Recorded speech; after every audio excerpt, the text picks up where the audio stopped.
자, 여러분 이어서 보겠습니다. 284페이지. 그래서 납세무자 하여튼 원칙적으로는 과세 기준일 6월 1년제 재산을 사실상 소유하는 자고, 예외적으로 공부상 소유자가 납세무자가 되는 경우도 있다. 어떤 경우에 권리변동이 있는데 권리변동 사실을 신고 안 해서 과세권자가 사실상 소유자를 알 수 없을 때, 그 다음에 또 실제는 종중재산인데 공부상 개인명의로 등재되어 있는 종중재산, 실질과세원칙상 하여튼 요 누가 납세무자가 되느냐, 종중수임을 신고하면 종중인데 등기명의와 관계없이, 근데 종중수임을 신고하지 않았을 때는 종중재산인지 모르니까 누가 납세무자? 공부상 소유자 되는 경우도 있다는 거 배웠습니다. 그 다음에 다시 위로 올라가서 원칙적인 납세무자에서 양가로 2번 공유재산의 경우, 우리 민법에서 배워요. 공유, 합유, 총유 이런 것들을 배울 때 공유다 그러면 공동 소유의 줄임말이에요. 그러면 공동 소유의 줄임말이니까 공동 소유자가 여러 명이 있겠죠? 그럴 때 공유재산은 지분이 있다는 걸 나중에 배우게 돼요. 그래서 민법 같은 데서. 그럴 때 공유재산의 경우는 그 쭉 밑줄입니다. 지분에 해당하는 부분, 가로 안에 지분의 표시가 없으면 지분이 균등한 것으로 봐서 누가 납세무자? 지분권자입니다. 지분권자. 시험에서는 공유재산의 경우 재산세 납세무자는 공유자 중에서 지분이 가장 큰 자로 한다. OX? X입니다. 아니고 지분권자입니다. 각자 지분권자 이런 거. 양가로 3번 얘기는 또 나중에 우리가 배우기로 하고요. 또 납세무자 이제 중요한데 차차 우리가 나중에 배워나갈 거고요. 285페이지 양가로 4번에 보니까 신탁재산의 경우 수탁자 나와 있죠. 신탁법에 따라 수탁자 명의로 등기 등록된 신탁재산의 경우 위탁자로 부여로 구분된 재산의 경우 누가 납세무자? 수탁자라는 거. 요거 여러분 밑줄이고요. 그 다음 무슨 얘기냐 보겠습니다. 갑이라는 사람이 A 토지의 소유자입니다. 을이라는 사람은 B 토지 소유자입니다. 자, 이 사람들이 신탁법에 의해서 신탁을 합니다. 신탁법에 의해서 이것을 신탁해요. A 토지와 B 토지를 신탁했는데 누구한테 신탁했냐면, 자, 병이라는 사람한테 신탁을 합니다. 그리고 얘네들 믿고 맡기는 사람 신탁자, 위탁자, 신탁자고요.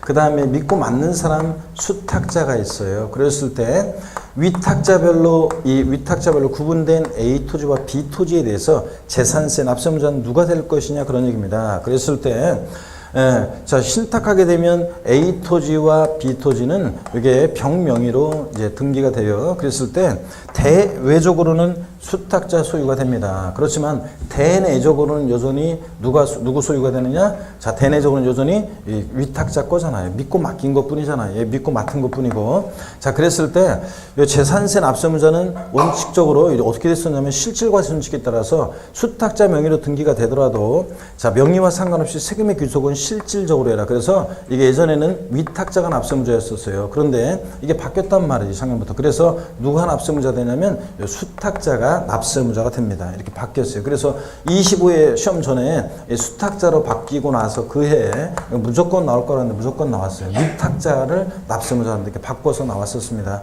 수탁자가 납세무자입니다. 근데 자, 26회 시험에 또 나왔어요. 그래서 지문에 신탁법에 의한 신탁재산 누가 납세무자가 되느냐? 이거 또 물어봤습니다. 누가 납세무자라고요? 수탁자가 납세무자입니다. 왜냐하면 왜 이렇게 바뀌었냐면 보세요.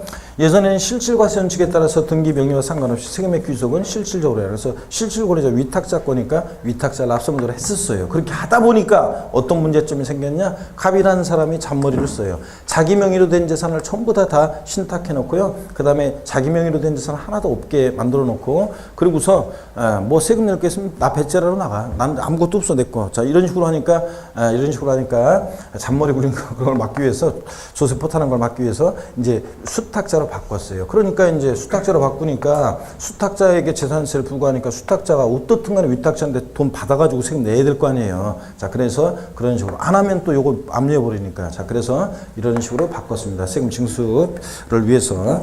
자, 그래서 이렇게 나왔습니다. 자, 신탁재산. 자, 신탁법에 따라 수탁자 명의로 등기 등록된 신탁재산의 경우 누가 납세무자가 된다? 위탁자로 구분된 재산 수탁자입니다. 그래서 시험 지문에 이런 것들이 나왔어요. 26개 시험 나왔던 게 어떤 거냐면, 지방세법상 2015년도 재산세 과세기준연제 납세무자가 아닌 것을 모두 고른 것은 이렇게 해서 이제 박스형 문제로 나왔는데 한번 보세요. 나왔던 것 중에 아까 5월 31일에 재산세 과세 대상 재산의 매매 잔금을 수령하고 5월 30일에 잔금을 수령했대요. 수령하고 소유권 이전 등기를 한 매도인 그랬습니다. 자, 그러면 5월 31일에 수령을 하고 등기, 소유권 이전 등기까지 했대요. 자, 그러니까 과세 기준일 6월 1일.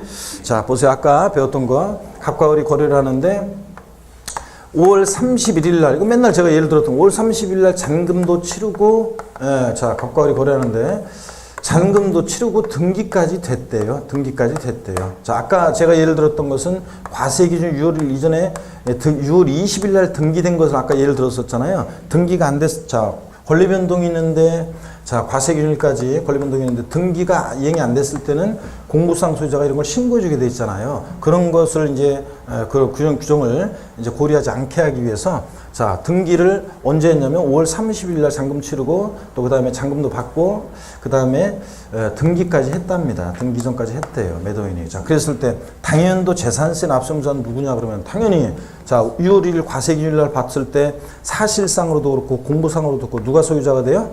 누구 소유자요? 매수인. 그래서 매수인 을이 납세 의무자가 되는 겁니다. 매수인이. 그런데 자, 여기서 5월 30일에 재산세상 재산의 매매 잔금을 수령하고 소유권 이전 등기를 한 매도인은 납세 의무자가 돼요, 아니에요? 아닙니다. 매수인이 납세 의무자가 되는 겁니다. 그래서 틀렸죠, 이거? 자, 그래서 틀렸고. 또 그다음에 그 니은번. 자, 공유물 분할 등기가 이루어지지 않냐. 자, 공유 토지의 지분권자. 공유 토지의 공유재산 누가 납세 의무자? 지분권자. 이건 맞는 거고. 그죠? 그 다음에 또 하나. 신탁법에 따라 위탁자별로 구분돼서 수탁자 명의로 등기 등록된 신탁재산의 위탁자예요. 자, 신탁재산은 위탁자가 납세 의무자입니까? 아니지. 누가 납세 의무자? 수탁자. 자, 이런 것들이 나왔습니다. 그래서 여러분 쉽게 우리가 맨날 공부했던 거예요. 그래서 가볍게 우리가 풀 수 있었던 문제였습니다. 자, 이 정도만 보시고 납세 의무자 원칙과 예외 잘 보시고 신탁재산, 공유재산 이 정도만 보고 나머지 것들은 나중에 차차 배우도록 합니다. 286페이지 제3절 과세표준과 세율입니다. 자, 세금계산을 재산세 어떻게 할 것이냐 그런 얘기입니다. 재산세 세금계산을 어떻게 할 것이냐. 자, 요거를 한번 보는데 여러분 보세요. 쭉 한번 먼저 설명을 드리고 또 교재 같이 한번 보도록 하겠습니다. 여러분. 재산세 세금계산은 어떻게 하느냐. 역시 똑같아요. 과세표준 과표 결정되면 자, 곱하기 세율합니다. 곱하기 세율에서 우리가 산출세액을 구하게 됩니다. 산출세액을 구하게 돼요. 그랬을 때 재산세 요 과세표준은 어떤 게 되냐면 재산가액이에요. 취득세 과세표준은 취득가액이었잖아요. 재산세 과세표준은 재산가액입니다. 자, 그랬을 때 누가 이 과세표준을 결정하느냐. 보통지공수하는 세금이니까 누가 이 과표를 결정한다고 그랬어요? 납세의무자 결정해? 과세권자가 결정해? 네? 과세권자, 과세주체가 결정하잖아요. 그래서 재산세는 과세주체가 이것을 과세주체가 결정합니다. 과세주체가 결정해요.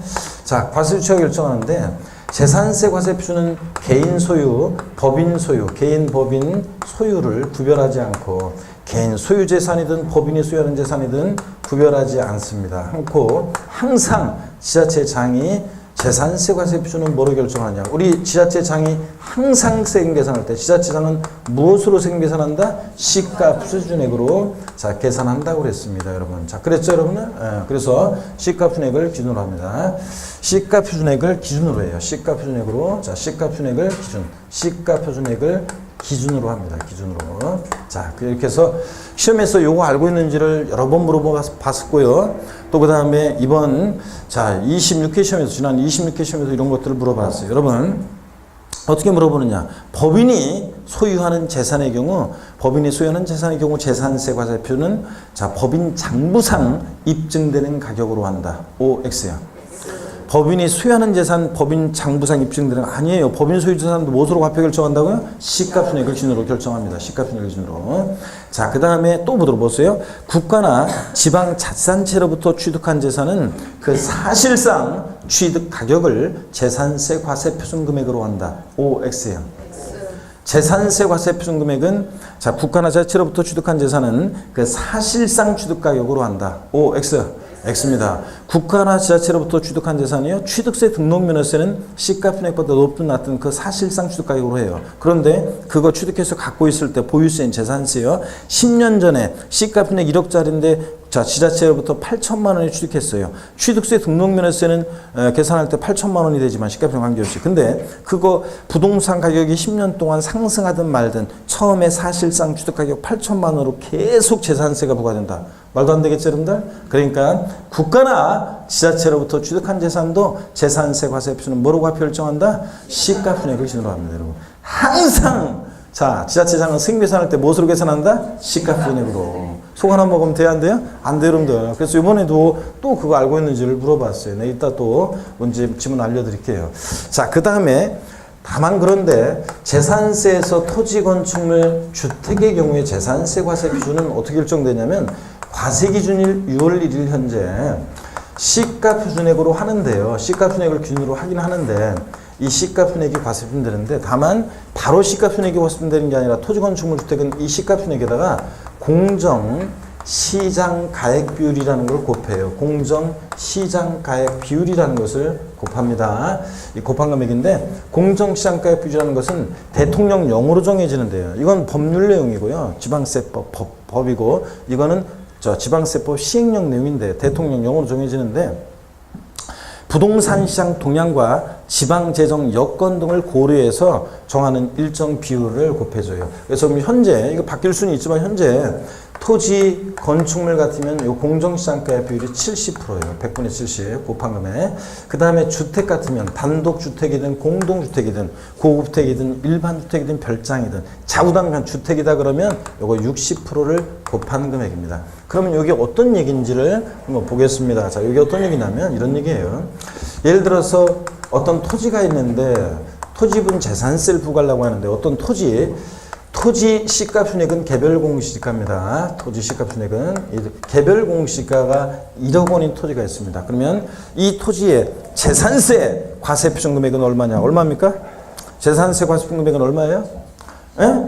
자, 시가표준액 바로 개별 공시지가 시가표준액 1억 원이 바로 과세표준되는 게 아니라 여기다 공정시장가액 토지니까 몇 프로? 70% 곱하면 얼마? 7천만 원이 과세표준 금액이 된다는 얘기입니다, 여러분. 1억 원이 바로 과세표준되는 게 아니라. 그 다음에 주택 같으면 여러분 보세요. 주택이다 그러면 이게 단독이든 공동주택이든 뭐 별장이든 일반주택이든 주택이다 그러면 자, 주택의 시가표준액은 단독주택이나 다가구주택은 개별주택 가격이라고 그랬습니다. 아파트 같은 것은 공동주택 가격이 시가표준액이 되죠. 그랬을 때 어떤 주택의 개별주택 가격이 만약에 1억 원입니다. 그럼 이 주택의 재산세 과세표준 금액은 얼마냐 그러면 얼마가 되겠습니까? 1억 원이 바로 되는 게 아니라 여기다 공정시장가액 비율 주택이니까 60% 곱한 얼마? 6천만 원이 과세표준 금액이 된다는 얘기입니다, 여러분. 아셨죠? 자, 시험에서는 어떻게 나오느냐? 토지분 재산세 과세표준 금액은 과세기준일 현재 개별 공시지가로 한다. 오, X입니다. 여기서 이렇게 마침표 끝나면 틀려요. 개별 공시가로 한다 그러면 틀리고 개별 공시가에다 반드시 뭐? 공정시장가의 비율을 곱한 금액입니다, 여러분. 공정시장가의 비율을. 아셨죠? 제가 지방 어느 곳에서 강의하는데 어떤 수강생분이 작년 실화입니다. 2015년도 가을쯤에 그 전국 모의고사 봤는데 자기가 나 때문에 한 문제 틀렸대요. 그래서 나 때문에 틀려? 뭐 때문에? 뭔데? 그랬더니 나보고 와서 그런 거예요.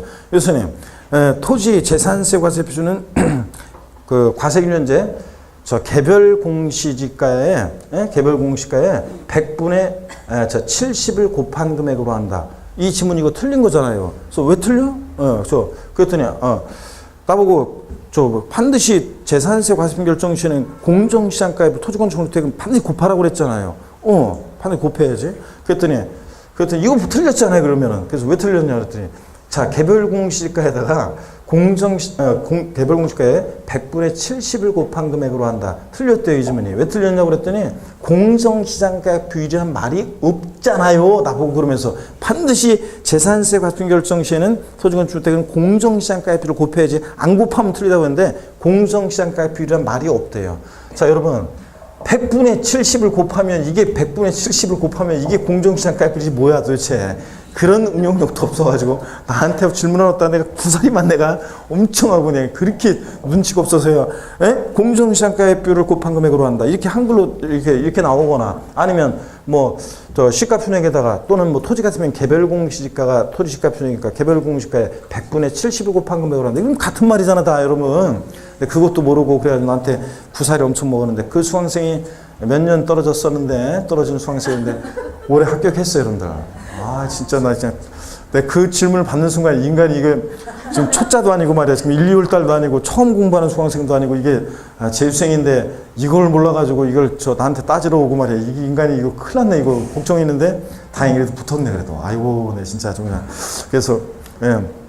그 지역 시험 전날 밤에 그쪽 그 학원 어느 학원이라고 내가 말 안 할 거예요 그 학원 그 수강생분들 생각하면서 이미자가 부르는 동백아가씨 내가 얘기했잖아요. 그 동백아가씨 저 장사기 부르는 동백아가씨 들으면서 그 학원을 딱 떠올랐는데 이 수강생이 제일 먼저 떠오르더라고. 인간이 이거 합격해야 되는데 이거 큰일 났다 이거. 시험 몇 앞두고서 얼마 안 돼가지고 이게 재수하는 사람이 이게 같은 말인지도 모르고 그렇게 해가지고 그냥 걱정했는데 다행히 붙었어요 여러분들. 아이고 그래서 역시 마지막에 그래도 마지막 그런 사람들도 어떡하니 끝까지 하면은 이렇게 어떡하니 마지막에 이렇게 해가지고 구원이 되는구나. 또 그 어떤 수강생분이 요번에 그 어떤 수강생이 주한이구나 주한 어떤 수강생이 우리 합격자 모임 때 어떤 수강생이 그래요 저한테 합격자 모임 쪽 하는데 그 수강생 한 명이 그러더라고요. 하여튼 자기 자신은 안 믿었는데 나를 믿었대요. 왜냐면 세법이 점수가 자꾸 안 나오고 그 친구는 이상하게 안 나오고 그랬는데 잘 모르고 그랬는데 그래도 어떻든 간에 내가 자기를 구원해 줄 거를 믿었다고 하더라고요. 자기 자신은 안 믿었대요. 본인이 자기 자신은 안 믿고 나를 믿었대요. 그래서 왜냐면 내가 분명히 자기를 너는 합격이고 내가 그 수강생이 작년 11월 달인가 처음 왔는데 제가 첫 수업에 딱 듣는데 보니까 눈빛이 초롱초롱하고 열심히 듣고 딱 그런 보는 모습이 보니까 그리고 막 생글생글 막 웃으면서 막 수업 시간에 생글생글 웃으면서 수업을 듣더라고. 처음 하는데 그래서 내가 그 수강생이 그래서 무조건 너 합격이다. 네, 무조건 합격했는데 그 수강생이 저는 잘 생각이 안 나는데 사실은 그 수강생이 저한테 얘기하면서 자기가 합격한다고 첫날 왔을 때 그랬대요 자기가. 그리고 또 그러기 때문에 내가 자기를 구원해 줄 걸 믿었다 그렇게 하는데 여러분 아시겠죠 여러분들? 그래서 여러분 자신을 못 믿더라도 누굴 믿어야 돼? 저희들을 믿어야 돼 여러분들이. 저희들을 믿고 구원해 줄 걸 믿고 가셔야 됩니다. 그래서 그 수강생이 얘기를 그래 역시 너의 믿음이 너를 합격으로 인도했구나. 자 여러분 봅니다. 이거에 이런 응용력을 발휘해야 돼요 여러분들. 자 토지건축물주택은 재산세 과세표 결정할 때 반드시 여러분 얘는 과세기준제 시가편에다 뭘 곱한다? 공정시장가액비를 곱한다는 걸 꼭 잊지 마셔야 돼. 토지건축물은 공정시장가액비 현재 몇 프로다? 70% 곱하고 100분의 70. 주택은 몇 프로? 100분의 60을 곱합니다. 시험에서 이렇게 나온 적도 있어요. 자, 주택의 별장이었나? 고급주택이라는 게 있어요. 사실상 고급주택의 경우에 재산세 과세표는 과세기준제 시가편액에 100분의 70을 곱한 금액으로 한다. 이렇게 해서 이 주택의 경우에 이것을 공정시장가액비를 70%로 바꾼 경우도 있었습니다. 지금도 우리 세법은 항상 이 숫자 바꾸는 거 이런 거 항상 신경을 써야 됩니다. 여전히 나오기 때문에 숫자 바꾸는 것들이 곳곳에서 나오기 때문에 항상 이런 중요한 숫자들은 반드시 기억해야 됩니다. 반드시. 그 다음에 선박과 항공기 있죠. 선박과 항공기 경우 선박과 항공기 경우 재산세 과세표준은 과세기준일 6월 1일 연전 시가표준액으로 합니다. 시가표준액으로. 얘는 공정시장가액비율을 안 곱해요. 바로 그냥 시가표준액이 과세표준됩니다. 그래서 선박항공기 경우 과세표준 자 시가표준액에다가 공정시장가액비율을 곱한다 그러면 틀려요. 선박항공기는 아셨죠? 뭐만? 토지, 건축물, 주택만 부동산 시장 동향과 지방재정 여건 등을 고려해서 정하게 됩니다. 당연하지. 부동산은 뭐 수도권이나 지방이나 이렇게 뭐 영남이나 호남이나 뭐 이렇게 중부지방이나 뭐 어디나 남부지방이나 이렇게 각 시도마다 부동산 현황이 다르고 그러니까 이렇게 조정할 필요성이 있지만 선박이나 항공기는 뭐 다르게 그렇게 할 필요가 뭐 있어요 여러분들. 조정할 필요성이 없잖아요. 그렇기 때문에 공정시장가액비율을 적용하지 않습니다. 자 교재 봅니다. 01번에 과세표준 재산세 과세표준은 재산가액으로 한다. 살짝 밑줄이고 이때 재산세 과세표준은 자 쭉 밑줄입니다. 지자체 장이 결정하는데 개인 법인 소유에 관계없이 여기가 포인트입니다. 항상 뭐로 한다? 시가표준액을 기준으로 한다. 그래서 법인이 소유하는 재산은 법인 장부상의 가액을 재산세 과세표준으로 한다. X. 또 국가나 지자체로부터 취득한 재산은 그 사실상 취득가격을 재산세 과세표준으로 한다. X입니다. 항상 뭐로 한다? 시가표준액으로 합니다. 양가로 1번 토지건축물 주택에 대한 과세표준, 토지건축물 주택에 대한 재산세 과세표준은 시가 표준액에 요까지 밑줄이요. 자, 그리고 읽어볼게요. 제가 부동산 시장 동향과 지방 재정 여건 등을 고려해서 다음에 언어에서 정한 범위에서 법령으로 대통령령으로 정하는, 자, 여기 또 밑줄이요. 공정 시장가액비율을 곱하여 산정한 가액으로 한다. 밑줄. 자, 다시 줄근 것만 읽으면 토지건축물 주택에 대한 재산세 과세표준은 시가표준액에 공정시장가액비율을 곱하여 산정한 가액으로 한다. 아시겠습니까, 여러분? 그래서 구체적으로 보니까 토지건축물은 시가표준액의 100분의 얼마? 70% 곱하고, 주택은 시가표준액에다가 공정시장가액 몇 프로? 60% 곱한 금액입니다. 자, 양가로 2번 선박 항공기에 대한 재산세 과세표준은 뭐로 한다? 시가표준액으로 합니다. 얘는 공정시장가액을 곱한다, 곱한다? 안 곱합니다, 여러분. 자, 그 다음에 02번의 세율입니다. 과표 결정됐으니까 재산세 세율인데, 개요 동그라미 1번 재산세 세율은 과세 대상의 종류에 따라 달랍니다. 그래서 토지, 건축물, 주택 종류에 따라 세율이 달라지는데, 여기 밑줄입니다. 재산세 세율 구조는 차등 비례세율과 초과 누진세율이 정된다. 밑줄 짝이요. 그래서 취득세 등록면허세는 세율 구조가 비례세율 구조로만 되는데, 재산세는 비례세율과 누진세율이 다 적용됩니다. 자, 그 다음에 동그라미 2번이요. 지방자치단체 장은 특별한 재정 수요나 재해 등의 발생으로 재산세 세율 조정이 불가피하다고 인정되는 경우 조례가 나온 바에 따라서, 자, 표준 세율의 100분의 50 범위 내에서 가감할 수 있습니다. 자, 여러분, 만약에 여러분 보세요. 재해가 발생해가지고 어느 지역에 재해가 발생해서 수해가 막 대규모로 홍수 피해가 있어요. 그러면 세율을 좀 그 지역 깎아줄 필요가 있잖아요. 또는 어떤 지역은 재정 수요, 돈이 막 지자체가 막 거의 뭐 디폴트 그 선언하기 일보 직전이야. 막 좀 파산 상태야. 그러면 좀 돈을 많이 필요로 하니까 세율을 좀 인상할 필요성도 있잖아요. 이럴 때 이런 사유가 있을 때는 가감 조정할 수 있습니다. 50% 범위 내에서. 자, 그런데 포인트는 이거예요. 다만 가감한 세율은 언제까지? 해당 연도에만 적용합니다. 밑줄 짝이요. 그래서 다음 연도에 한해서 이 가감 조정한 세율은 다음 연도에 한해서 적용한다. 땡. 3년간 적용한다. 땡. 자, 이렇게 맨날 제가 얘기했는데 실전에서 몇 년 전에 5년간 적용한다. X입니다. 가감 조정한 세율은 언제까지? 그 당연도, 해당 연도만 적용합니다. 그해 조정 필요성 때문에 조정한 거니까 언제까지만? 해당 연도만 적용합니다. 동그라미 3번이요. 같은 재산에 대해서 둘 이상 세율이 당할 때는 그중 어떤 거? 높은 세율을 적용합니다. 자, 세율 적용의 일반 원칙이었죠. 취득세에서도 나왔습니다. 낮은 세율 적용한다. 이렇게 바꿉니다. 아니고 높은 세율 적용합니다. 자, 그 다음에 287페이지 양가로 2번 재산세 대상 종류에 따라 세율이 달라진다고 했는데, 토지 세율. 자, 이건 이제 토지 유형을 알아야 돼요. 그렇기 때문에 지금은 넘어갑니다.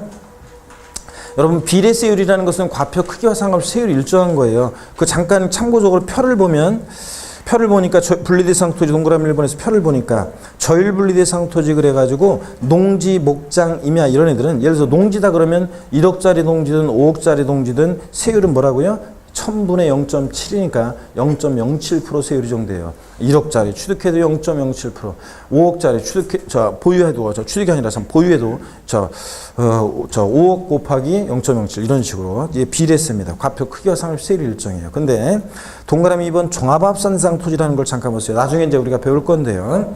그 표를 보세요. 과세표준 금액이, 자, 우리가 개별 공시가에다가 공정시장가액비를 곱해서 구한 그 과세표준 금액이 5천만 원 이하다 그러면 1000분의 0.2%, 5천만 원 초과 1억 원 이하 과표구간에 해당되면 10만 원 플러스 10만 원 어디서 나왔냐? 5천만 원 곱하기 0.2 하면 그 아래 칸에 5천만 원 곱하기 0.2 하면 10만 원이 나오는 거예요. 바로 그 위에 있는 그 아래 금액에 해당될 때.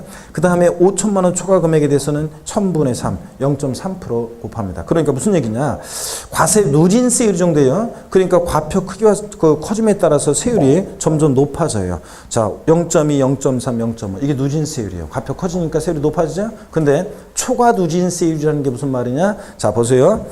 만약에 예를 들어서 종합합산상 토지 과세표준을 계산했더니 6천만 원이라고 할게요. 6천만 원 예를 들자면 그러면 두 번째 과표구간에 해당되죠? 5천만 원 초과 1억 원 이하 해당돼요. 그러면 10만 원 플러스 6천만 원이라고 할 때 5천만 원 초과 금액이 얼마예요? 1000만 원. 곱하기 0.3이니까 3만 원. 합치니까 산출세가 얼마나? 13만 원. 이런 게 초과 누진세율이에요. 또 1억 원 초과했다 그러면 1억 원 초과 금액에 대해서는 자 1억 원 초과한다 그러면 25만 원 플러스 1억 원 초과 금액에 대해서는 0.5% 세율 정합니다. 이런 식으로요. 그래서 자 이게 초과 누진세율입니다. 하나의 과표 구간을 초과할 때마다 초과되는 금액에 대해서는 해당되는 누진세율을 적용하는 거예요. 이게 뭐라고요? 초과 누진세율입니다. 과표 구간을 초과할 때마다 초과 금액에 대해서는 해당되는 그 누진세율을 적용하는 것. 이게 초과 누진세율입니다. 오늘은 용어만 익히고 합니다. 비례세율은 과표 크기와 상관없이 세율이 일정한 게 적용되는 게 비례세율이고, 예? 농지다 1억짜리 농지든 10억짜리 농지든 재산세 0.07% 똑같습니다. 세율이. 이게 비례세율. 근데 과표 커지면 세율이 높아지는 게 누진세율인데 특별히 초과 누진세율이라는 것은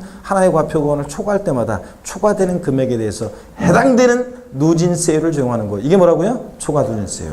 아셨죠, 여러분? 자, 오늘은 용어만 알고 가면 됩니다.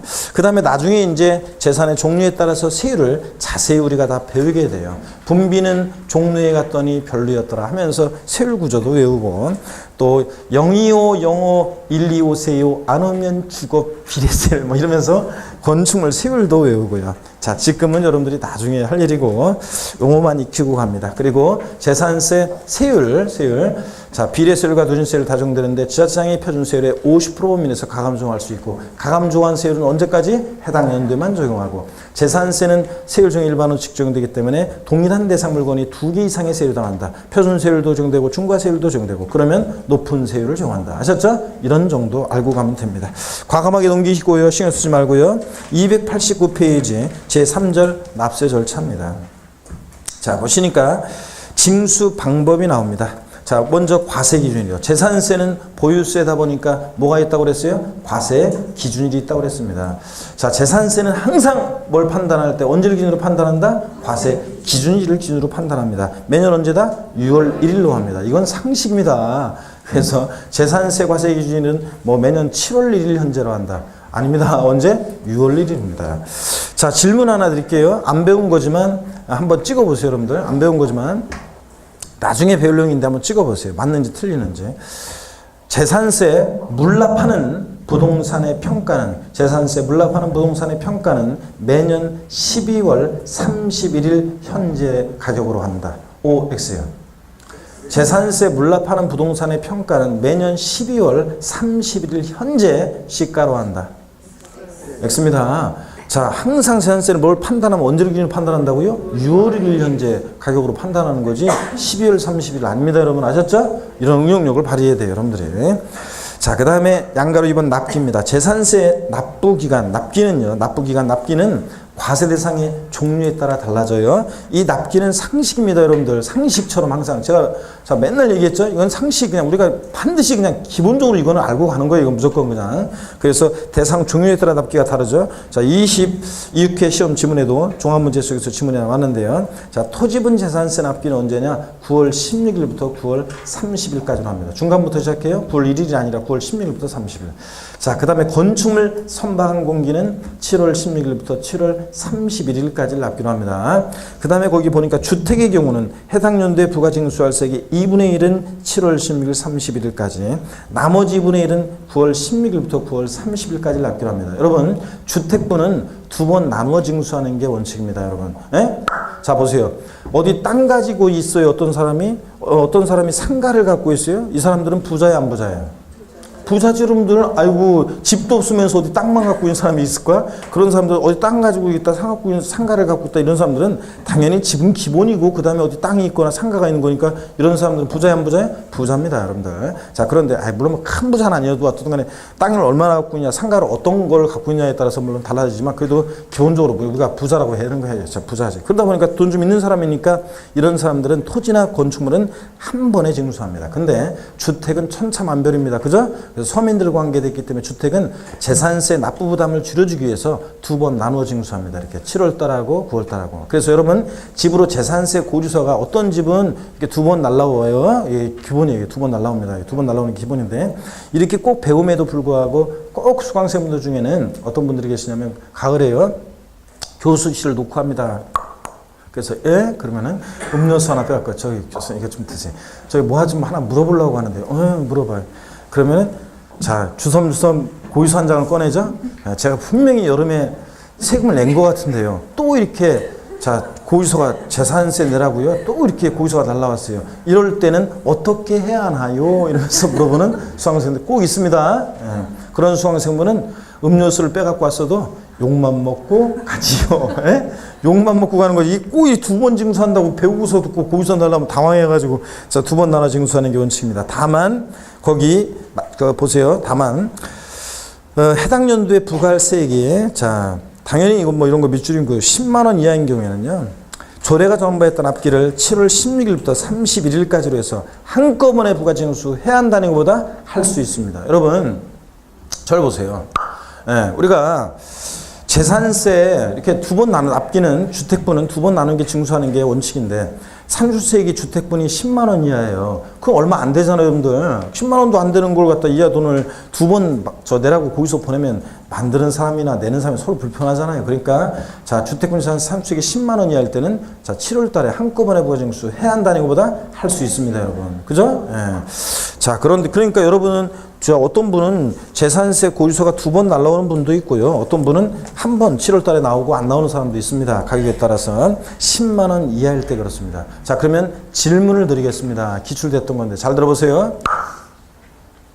토지분 재산세 산출세액이 또는 토지분 재산세 징수할 세액이 10만 원 이하인 경우 조례가 정하는 바에 따라서 납기를 7월 16일부터 31일까지로 하여 한꺼번에 부가징수할 수 있다. O, X요. 자, 입이 모아지는 사람도 있고 지금 그런데 다시 질문 드립니다. 토지분 재산세 산출세액이 또는 징수할 세액이 10만 원 이하인 경우 조례가 정한 바에 따른 납기를 7월 16일부터 31일까지로 하여 한꺼번에 부가징수할 수 있다. O, X요. 틀렸는데 왜 틀렸어요? 내가 뭐라고 그랬어요, 여러분? 토지라고 그랬잖아요, 여러분. 토지분 재산세는 산출세액이 10만 원 이하더라도 무조건 언제라고요? 부자들이니까 9월 16일부터 9월 30일까지로 납기로 합니다. 주택분일 때만 이렇게 할 수 있는 거지. 10만 원일 때. 여러분, 그래서 항상 나중에 이제 계속 강조드릴 것이 제가 재산세나 종합부동산세 같은 거 문제 풀 때는 지금 토지를 말하고 있는 건지 건축물을 말하고 있는지 주택을 말하고 있는지 잘 봐야지 수강생들도 숫자만 신경 쓰고 익숙한 숫자가 나오면 그냥 무조건 맞다고 그래요. 아닙니다. 항상 뭘 말하는지를 잘 보셔야 돼요. 또 질문 드립니다. 이번에 나왔던 거예요. 자, 이번에 나왔던 건데 한번 질문 드립니다. 지난 26회 시험 때 나왔던 건데 해당 연도에 주택에 부과할 세액이 100만 원인 경우 납기를 7월 16일부터 31일까지로 하여 한꺼번에 부가징수한다. O, X요. X입니다, 여러분. 자, 100만 원이면 어떻게 한다고요? 두 번 나눠 징수합니다. 두 번 나눠 징수해요. 자, 근데 10만 원 이하일 때 7월 달에 한꺼번에 부가징수 할 수 있는 거고. 자, 100만 원일 때 무조건 7월 16일부터 30일까지 한꺼번에 부가징수 한다. 틀렸죠, 여러분? 자, 그래서 이렇게 나왔고요. 어렵지 않잖아요, 여러분들. 그다음에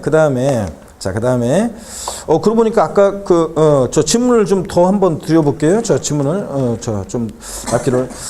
아까 그 과세표준과 세율에 관한 거 26회 시험 출제됐던 것도 한번 볼게요. 물론 카페 오셔가지고 여러분들이 그 핵심 요약 정리 다운받으시면 다 이제 문제도 나와 있는 건데 자, 봅니다. 주택에 대한 과세표준은 주택 시가표준액의 100분의 60의 공정시장가 비율을 곱하여 산정한다. 다시요. 주택에 대한 재산세 과세표준은 주택 시가표준액의 100분의 60의 공정시장가 비율을 곱하여 산정한다. 맞잖아요. 주택이니까 시가표준액 100분의 얼마? 60. 자, 주택이 아닌 건축물에 대한 재산세 과세표준은 건축물 시가표준액의 100분의 70의 공정시장가 비율을 곱하여 산정한다. 자, 주택 아닌 건축물이니까 시가표준액 100분의 얼마? 70 공정시장 곱한 금액. 자, 맞잖아요.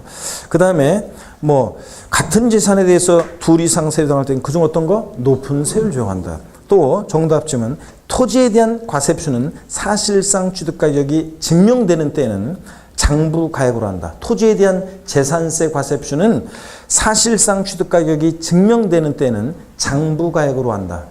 X입니다. 항상 뭐로 한다고요? 시가순액을 기준으로 한다니까 장부가 아니고. 그죠? 이런 게 자 틀린 거였고 정답 주문이었고 쉬웠잖아요. 여러분들. 이런 것도 가장 기본적인 거였습니다. 자 계속 이어서 한번 보겠습니다. 여러분들.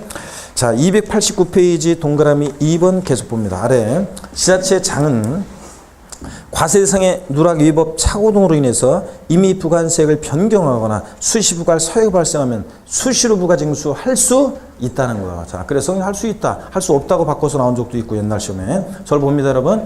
예를 들어서 뭐 이런 경우도 있어요. 수시 부과할 사유가 발생한 때라는 것은 여러 가지 사유가 있습니다. 그렇지만 뭐 이런 것도 한번 우스갯소리 삼아서 보세요. 세무공무원이 지자체 세무공무원이 고지서를 보내려고 컴퓨터로 출력해가지고 그 고지서를 책상에다 이만큼 쌓아놨어요. 자, 발송하려고. 그랬는데, 발송하려고 쫙 출력해서 쌓아놨는데, 그리고서 잠깐 화장실 간 사이에 창문이 열려 있어가지고 돌개바람이 휙 불면서 그 중에서 한 장이 바람에 휙 날려서 책상 밑으로 떨어졌어요. 근데 그걸 모르고 세무공무원이 여기 쌓여있는 걸 다 발송을 했어요.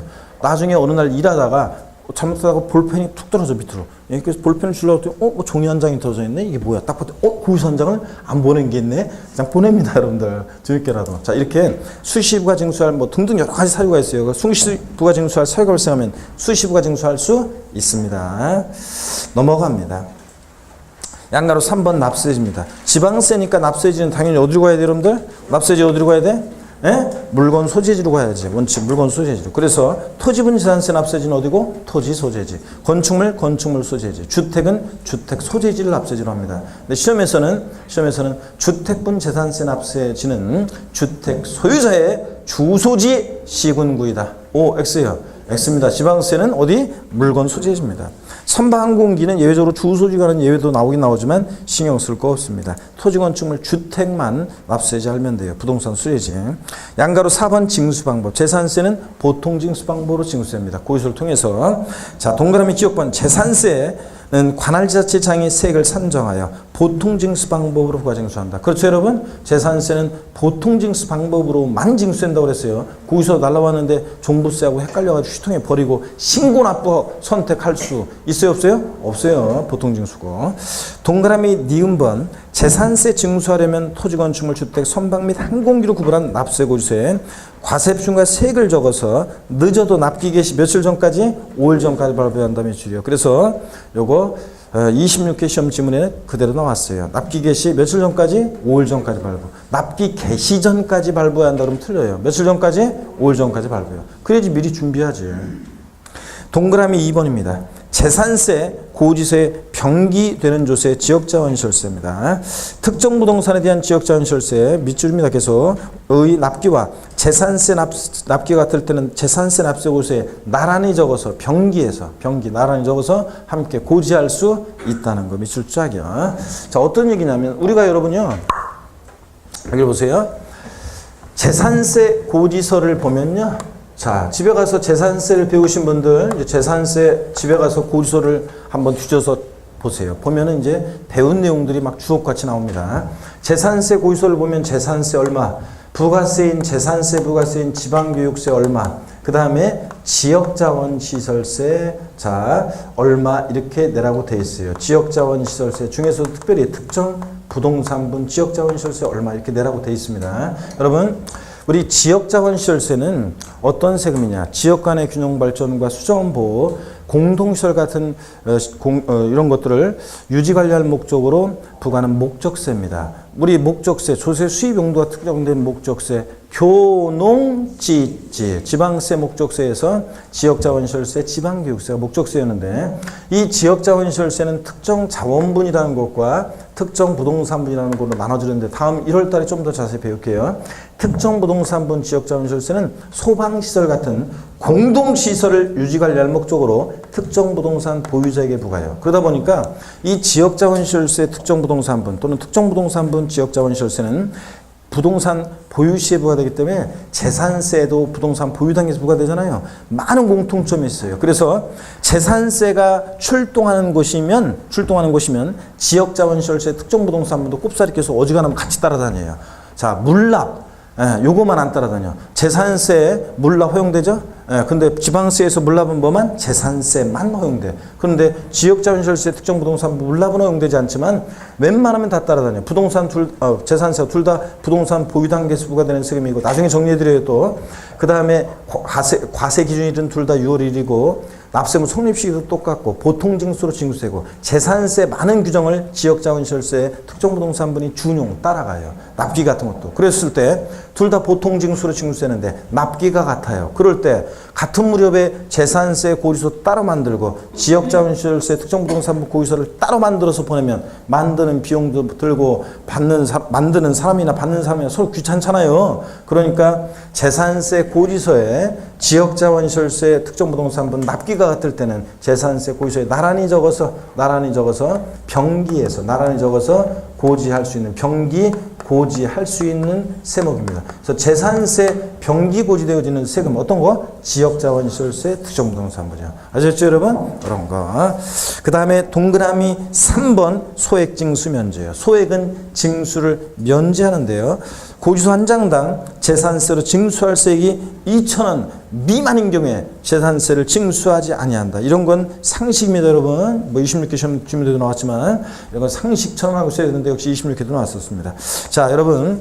고지서 한 장당 세액이 재산세 세액이 2,000원 미만은 징수하지 않으니까 그럼 질문 드리겠습니다. 재산세 고지서 장당 세액이 딱 2,000원입니다. 재산세를 징수한다 안 한다?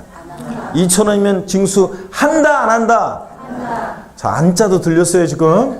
자, 2,000원이면 징수합니다 여러분. 저 보세요. 아이고 이런 게 헷갈리면 안 돼 우리.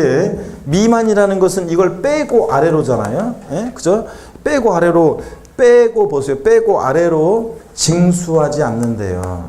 자, 그러면 요 안에 있는 게 요걸 빼고 해요. 요거 안에 있는 건 얼마예요? 2,000원.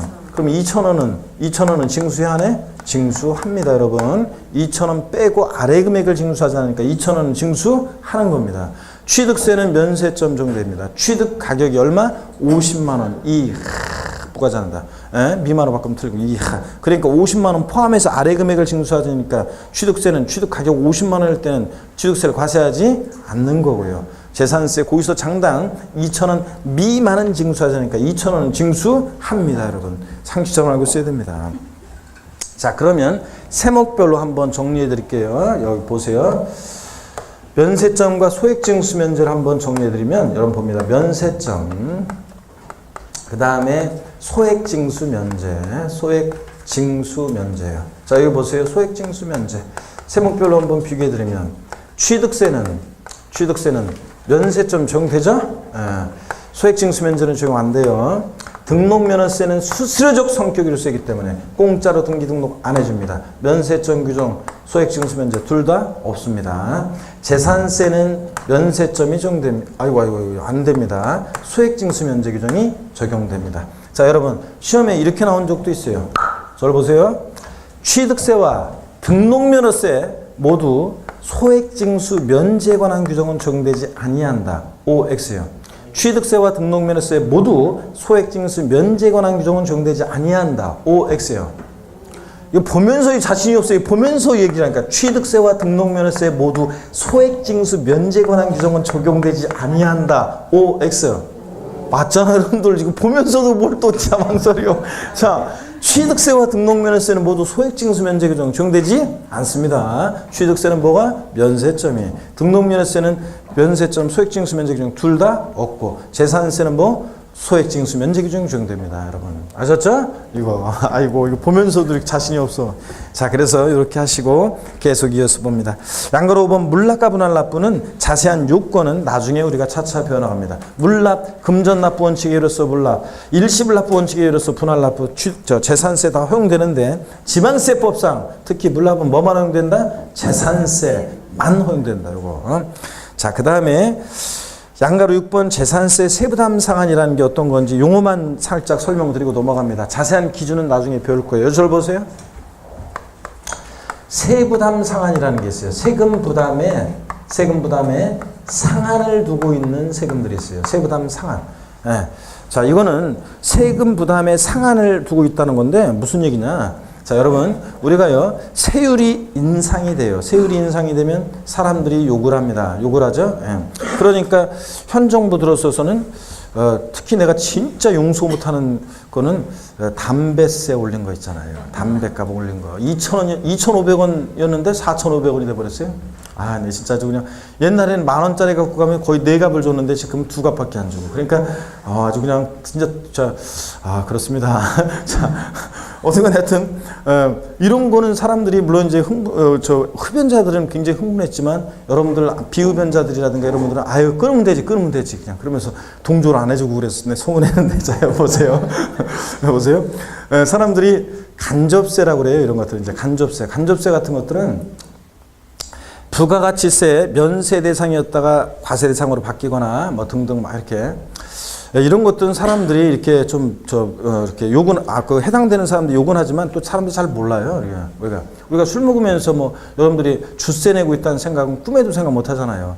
아니 뭐 담배는 안 피지만 여러분들 저 여성분들 술 먹을 거 아니에요. 술은 그죠? 근데 술 먹으면서 여러분들이 내가 주세를 냈구나 뭐 이런 생각을 해야 안 해요. 안 하잖아요. 간접세 특징은 조세 저항의 정도가 낮아요. 사람들이 내는지도 모르고 내요. 이게 간접세 특징인데 직접세, 취득세, 등록면허세, 재산세, 종부세, 양도세 같은 이런 직접세들은요. 세율이 인상되면 바로 반응이 옵니다. 사람들이 욕을 합니다만 에이 참 하면서 막 육두문자 날라옵니다. 근데 그 중에서도 다 욕은 하지만 취득세나 소득세는요. 욕을 엄청 하지만 그래도요. 뭔가 사고 살 때 내고 뭔가 소득 중에서 내니까 그래도 그나마 누그러지는데 사람들이요. 진짜 용서 못하는 세금이 어떤 거냐면 자 재산세 같은 종합부동산세 같은 보유세를 용서를 못해요. 아니 가만히 있는데 매년 그냥 무슨 한 것도 없고 말이야. 가만히 있는데 세금을 꼬박꼬박 내려가니까 억울하게 생각하는데 전년도보다 몇만 원만 올라도 있죠. 사람들이 막 고리수 왠지 많이 나오는 것 같아. 고리수를 딱 작년 거하고 비교해봤더니 몇만 원이 올랐어. 이런 하면서 막 정권을 욕합니다만. 그죠? 그러니까 욕 먹으면 안 되니까 자 세부담 상한을 두고 있어요. 보유세 부담의 급격한 증가를 막기 위해서 전년도 보유세 낸 것에 당연도는 일정한 상한을 못 넘게 하도록 하고 있습니다. 이게 세부담 상한이고 세부담 상한은 어떤 세금들이 적용되느냐? 보유세예요. 재산세, 지역자원 시설세, 자 특정부동산분, 그 다음에 또 종합부동산세 이렇게 보유세 세부담 상한 규정이 있습니다. 재산세 세부담 상한선 규정을 지역자원시설세가 준용 따라가요. 자 그래서 종합부동산세하고는 좀 그 기준이 틀려요. 이렇게 해서 보유세 세부담 상한선 규정이 있다는 거. 자 그래서 오늘은 말뜻만 할 거예요. 세부담 상한이라는 것은 보유세 부담의 급격한 증가를 막기 위한 거고 어떤 게 있느냐? 그래서 보유세에 있다. 어떤 게 세부담 상한선 규정들이 있느냐? 재산세, 지역자원시설세 그리고 종합부동산세는 세부담 상한선 규정이 적용됩니다. 취득세, 등록면허세 같은 세금은 이런 세부담 상한선 규정이 있다 없다? 없어요. 자 말뜻만 알고요. 그 정확한 기준은 나중에 우리가 이제 차차 변화하고 사례를 통해서 또 자세히 어떤 기준에 적용되는지를 소개해 드리겠습니다. 양가로 7번으로 내려와서 291페이지 양가로 7번 재산세 부가세입니다. 재산세 납세무자는 재산세만 내는 게 아니라 법에서 정해진 그 부가세를 함께 냅니다. 재산세는 그 재산세에게 도시지역분이 뭔지는 신경 쓰지 마세요. 100분의 20에 해당하는 지방교육세를 부가세로 부과한다 그랬습니다. 여러분 저를 봅니다. 재산세 부가세가 어떤 건지는 반드시 상식처럼 알고 계셔야 되는데 암기할 때 어떻게 기억하냐면 재진이. 재산세 부가세는 사람 이름 부르면 돼요. 재진이. 그래서 재진이라고 있어요. 제 동창. 예. 제가 어제 요즘은 엄청 무슨 각종 모임 엄청 많잖아요. 12월 달에 동창 모임도 많고. 근데 제가 어렸을 때 동네 친구들 중에 저 모임 있었는데 어제 동창 친구 중에 한 애가 이름이 재진이에요. 김재진. 자, 그래서 재진이. 자, 재진 지방교육세입니다. 지방교육세가. 재산세 부가세는 지방교육세가 부과되고 재산세 납세무자는 재산세만 내는 게 아니라 지방교육세도 어떻게 부과되느냐? 재산세, 재진 2, 재산세에게 20%로 부과됩니다. 재산세에게 몇 프로? 20%로 자, 재산세가 부과됩니다. 그래서 재산세 부가세는 어떻게 외우냐? 재진이.